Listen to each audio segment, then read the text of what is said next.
let's look at, in reverse order, where you think they can improve and how they'll be affected by players they lost. So we start with USC. Where do you see them going? USC is a wild card team. I could see them finishing as high as number 3 and as low as number 9 or so. They have a guard coming back that didn't play last season. His name's Gio Fontaine. And I feel like he'll possibly be the best guard in the conference this upcoming year. He's a kid that can score, he can facilitate. He's just a really good combo guard. And then they have Maurice Jones, who was their scoring guard last year.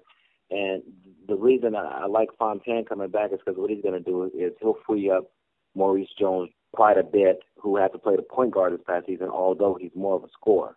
Okay. So I see them being very dangerous. They also had a tall kid. I want to say he's about 6'10", forgot his name. I believe he's an African kid, and just had tons of raw potential. And I think he'll develop pretty nicely. So they're my wild card team for the conference this season. Okay. And them finishing at 12, did they have games that they should have won and they didn't, or were they blown out in most of them? They would be pretty bad in a lot of the games. Some of them were close, but they would be pretty bad.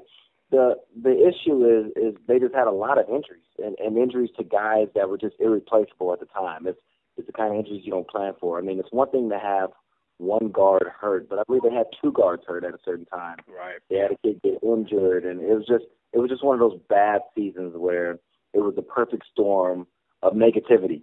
Right. And that's all that happened to them. And like I said, I think they'll finish pretty high this upcoming season.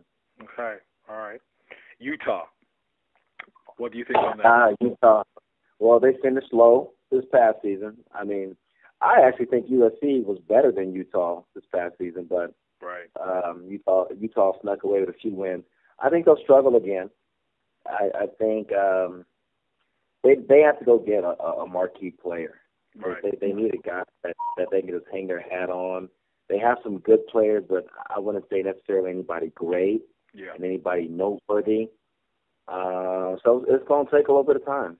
All right. Okay. So they need to recruit. Yeah, they got to recruit. There's no way about it. I mean, I know they signed, I believe, eight guys for this upcoming season. Yeah. But you know, it's new guys. You're relying on new guys to come in and change the program, and that's tough. Yeah. Because they need time to adjust and get their feet under them and be ready.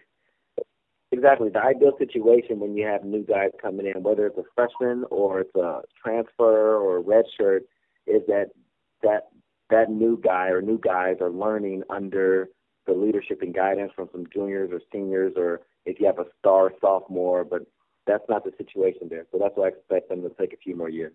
Okay. All right. Above them, we got Arizona State. Yeah, Arizona State. I'm telling you, these past 3 teams we just talked about, well, actually for the exception of USC, but they struggled last season, and I see them struggling again this upcoming season. Arizona State lost their best player, Trent Lockett. He transferred to Marquette, I believe. And he was their best player. He was one of the best players in the conference. He's gone, but what they do have is a kid named Jahi Carson, who was supposed to be the point guard last season, but due to some academic issues, he was ruled ineligible prior to the season. Okay. And he's a very dynamic guard. But again, he's going to be a freshman, so you're asking a freshman to come in and change the state of a program by himself, and that can be tough to do at the guard position, especially when you look throughout the conference and it's pretty level when it comes to guards. So I don't know that Carson is necessarily going to outplay a lot of the other guards, but he is a good, spectacular player. I just don't think it's enough to take Arizona State outside of anything above a top 9 finish. Right. You don't feel that they're ready to step up to that next level yet? Not yet. There's another kid named Carrick Felix who's a wing player for them.